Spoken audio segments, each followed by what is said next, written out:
Hello and welcome. I'm your host, Elizibar. This is Geiger, issue 3. Pretty fun issue.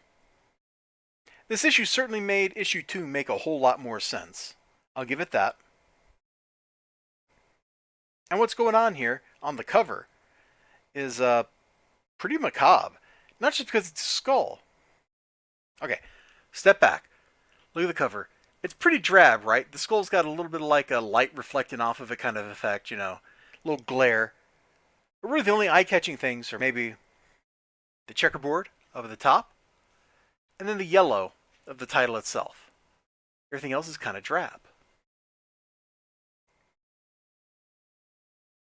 But if you know a little bit about the way human beings develop and grow as they grow up, you'll kind of understand like why I'm saying it's kind of macabre. And I don't just mean because there's a skull on the cover. Yes, that is technically like entry-level macabre. Oh man, hey man, what if we like painted skulls on our guitar instruments? Like, okay, whatever. But no, if you look at the teeth, that's a child's skull. I couldn't tell you how old. I'm not like a pediatrician or anything. But that's somebody who still has a bunch of baby teeth in their mouth because their top teeth haven't dropped in yet. Kinda nuts. Kinda bold. Like to put something like that on the cover of a comic book, I feel like that's kind of a bold choice. So even though the color palette is drab, it's still kind of like creepy and bold.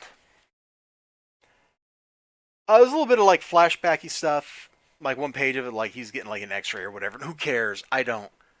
And then we get here this awesome glowing picture of him right here, man. He looks super cool. The glow is consuming everything. Maybe consuming is not the right word. Shining through everything but his bone. And I thought that was kind of cool. Now, if you've ever like read any kind of modern fiction, you have a pretty good idea of how this is going to go down. You got some kids that are in trouble.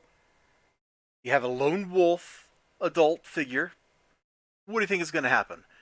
If your answer is the lone wolf adult figure takes care of the kids, congratulations. You have a pretty good grasp of the way modern narrative structures go.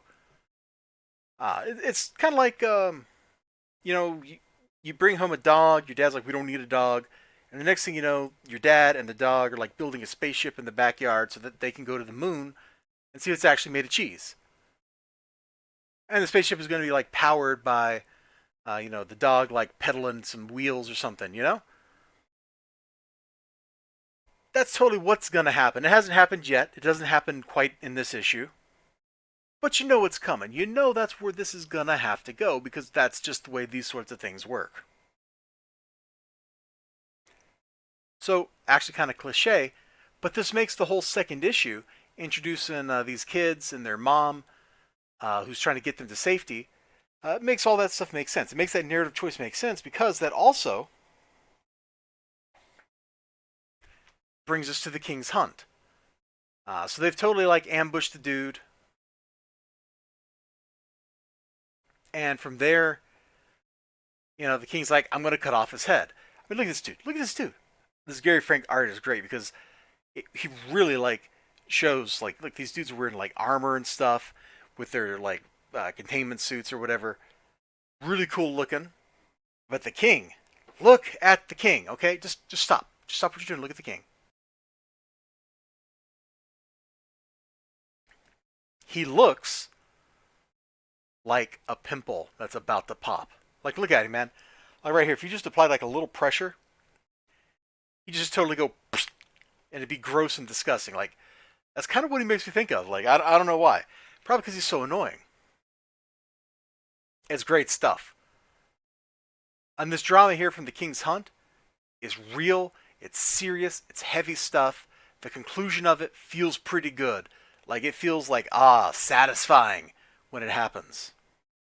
Not gonna tell you what exactly happens, but they kind of showed the after effects in the second issue, so you can always just look back in time at that and go, yes, that's how that happened, and then you'll understand what goes down here.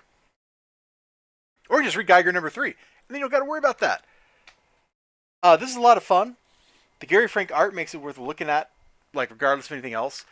I'm kind of worried about Jeff Johns and his writing because I was there. I read Doomsday Clock. I saw how you didn't actually end the series, how the landing was here, and you didn't stick it. You instead pole vaulted clear over any kind of satisfying ending and went nowhere.